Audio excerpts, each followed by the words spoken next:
Hi guys, Mauro here. First off, I want to start saying I wish you all Merry Christmas and the best in the next year in 2019. Okay, I just me and my wife we just moved to Nashville 3 weeks ago. We're starting a new project here in our lives. She's still working with her same company, but she got an offer for a new opportunity in the same company. And well, I'm gonna be I'm gonna be working on some new projects for this year and looking for new opportunities as well in this beautiful city. Coming from San Antonio, we came to the call, but we don't know much of the city yet, or we don't know anybody, but it's been great. Okay, so the video today is I.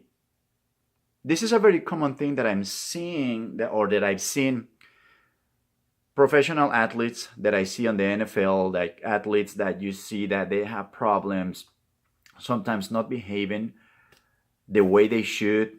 And this is not an NFL thing. I see that thing with even professional players from the tennis tour, that they're good players, but sometimes you can tell that the problems that they have. You see it with athletes, you see it with politicians, you see it with even with business people like Elon Musk. Sometimes it's very successful people, but you can tell that not many times, but sometimes their head is not in the right place. Like some of them can execute very well when they have to, but whether it's for pressure, whether it's for whatever reason it is, but mentally or emotionally, they make mistakes that can really cost, or that can really have like serious consequences. I wanted to talk about, think about that. Four things I wanted to say, four traits that you need to have when you're starting a new project, or any goal that you have, any challenges that you're facing right now. This is four things that I have noticed that they're they're vital, that you really need to pay attention to them for anything that you have going on, for any project, like I say, for any challenges, anything going on in your life. And the first one is your posture, the posture, your presence, the way the way you're facing the way you are facing your problems, the way you're approaching the whatever project you have going on, or you're probably going to school, or you're working in a place that you don't really like too much, or you're probably living, you have roommates and you don't really like how things are going on in the house with them, or things, anything that is going on in your life. One of the things that can have a really that can really affect it from the beginning is your presence, your posture, that the way you approach it, the way you see the challenge, the problem, the goal, whatever it is, what you think of it, and the perspective that you have from it. You have to understand that things change dramatically when you see something from the perspective that, okay, things are gonna go really really bad. I really don't like this. I hate that. When you're just kind of having that kind of approach, it's obvious that you're gonna have a negative response to it every single day, and not only a negative response, but it's gonna look like it's much worse than you think. So you have to be very mindful. You have to be very self-conscious of the way you are approaching it. You have to be very very self-conscious of how you're reacting to it, your perceptions, your emotions, your feelings, your behavior, the way you respond, the way you read what's going on. You have to be very, very mindful of what's happening inside of you, of your inner self. It's like stepping out of your body for a moment and say, okay, what happened in this thing? Am I reacting the way I should? That doesn't mean that you have that don't look to be perfect, and don't look to be perfect and react the way you should. Like if you think, okay, how should I react to this so that will be the perfect way to approach it? I mean, you don't have to do it perfect every time.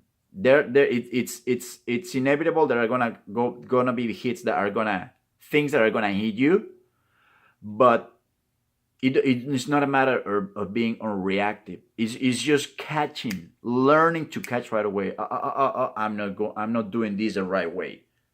So I have to switch what is going on in my head.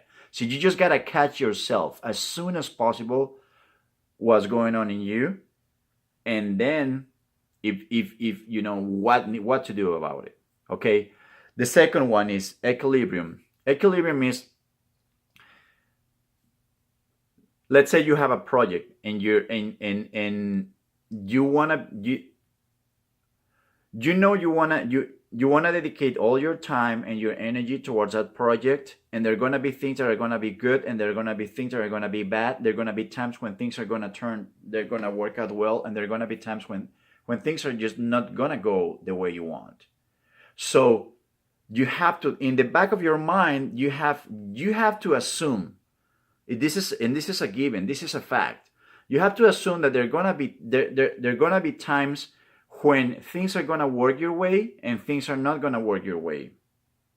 So when things are going your way, you're happy and you're excited and you keep moving forward and you keep pushing forward and you just put everything you got on it, okay?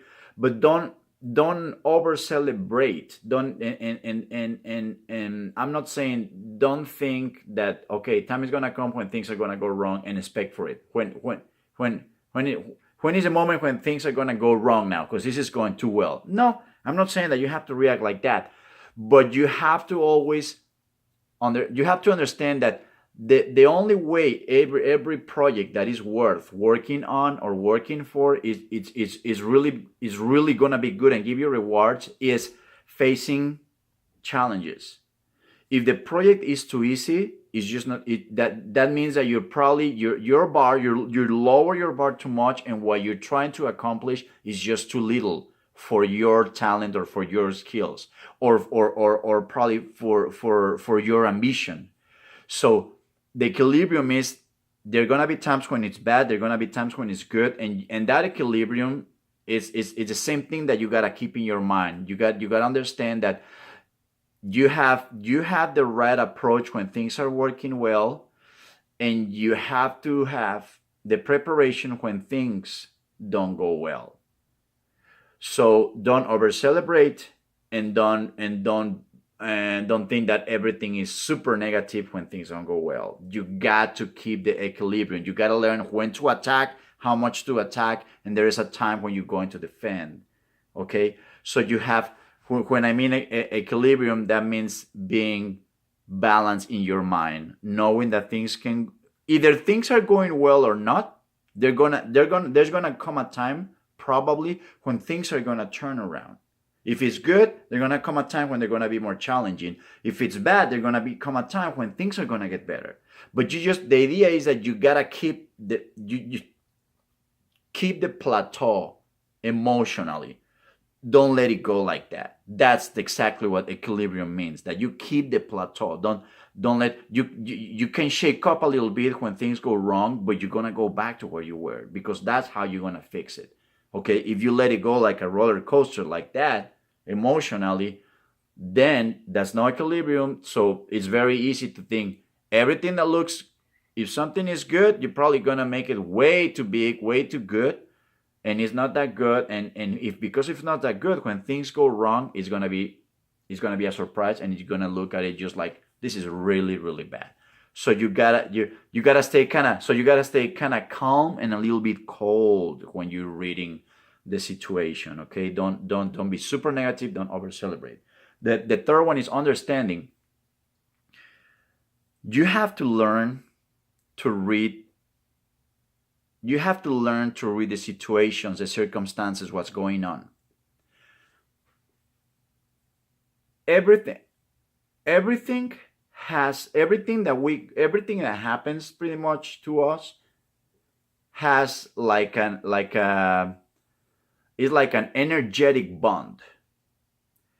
When you're at work, you're gonna go, or when you're at school, or when you're with your family, whatever you're doing, Any situation, or circumstances, we see it from the perspective of this is good or this is bad.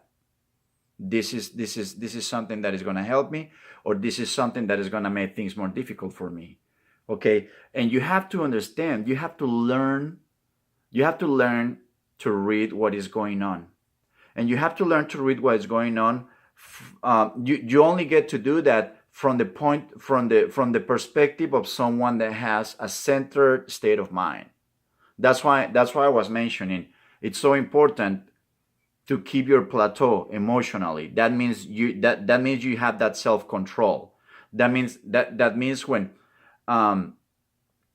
the situation isn't good, you understand. And meaning you understand, when I say you understand, that means you learn to read it. You learn to read, this bubble is gonna explode, or this is gonna go wrong, and we keep it like that. Or if I don't fix this thing, eventually I'm gonna have troubles with that. So understanding mean that you have to pay attention to what you're doing. You really have to pay attention what's going on, and the situations that you go through. You gotta keep like in the back of your mind making notes, like, okay, this happened because of this and this. This is how I handle this situation, and this is what happened because of that. The consequences or the rewards of that. That's what gives you that understanding. That's what gives you that experience. That's what keeps that encyclopedia in your mind that says when you face that same situation or similar, you're gonna know what's going on. You're gonna know what's happened if you respond this way or this way or this way.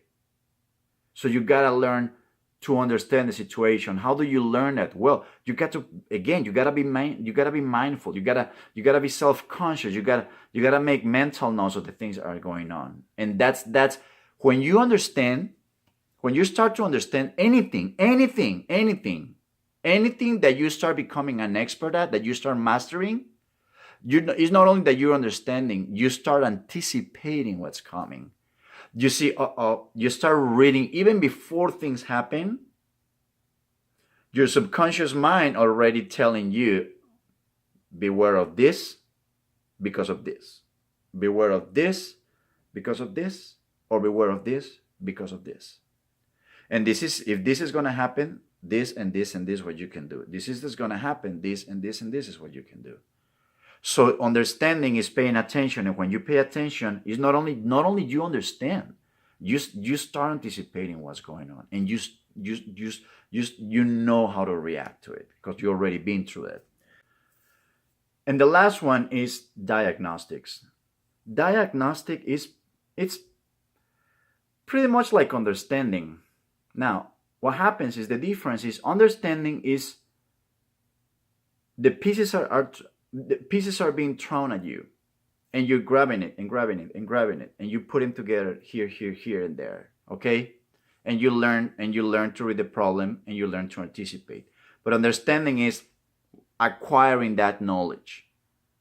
When you put it together, the result from acquiring that knowledge, that's diagnostics. That's when you have to put together all the information that you have, everything that you have learned, so you know what's gonna come. Is that what it's like what we were talking about, the anticipation.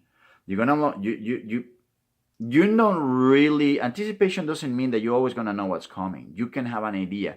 You can have. I suspect that because of this situation, and this is the same thing that happened to us 3 years ago. We have this. It could be this outcome, or this one, or this one. And that's the diagnostic. It could be one of those three. And the diagnostics, what it does is that it's giving you, it helps you with anticipation, and it's saying, okay, if this is what's going to happen, this is how we need to solve it. And this is what's going to happen, and this is what we need to solve, and things go wrong, then this is how we can switch.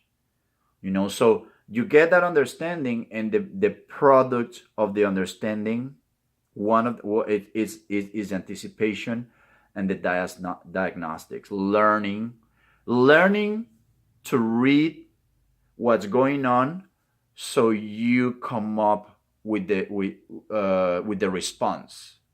You can put those pieces together and say, okay, this is what's going on. Okay, so all right, guys, those are the four things that I wanted to talk about. Um, work with it. Let me know what you think about it. And I hope you the best 2019, and I'll see you soon. Okay? Thank you. Bye.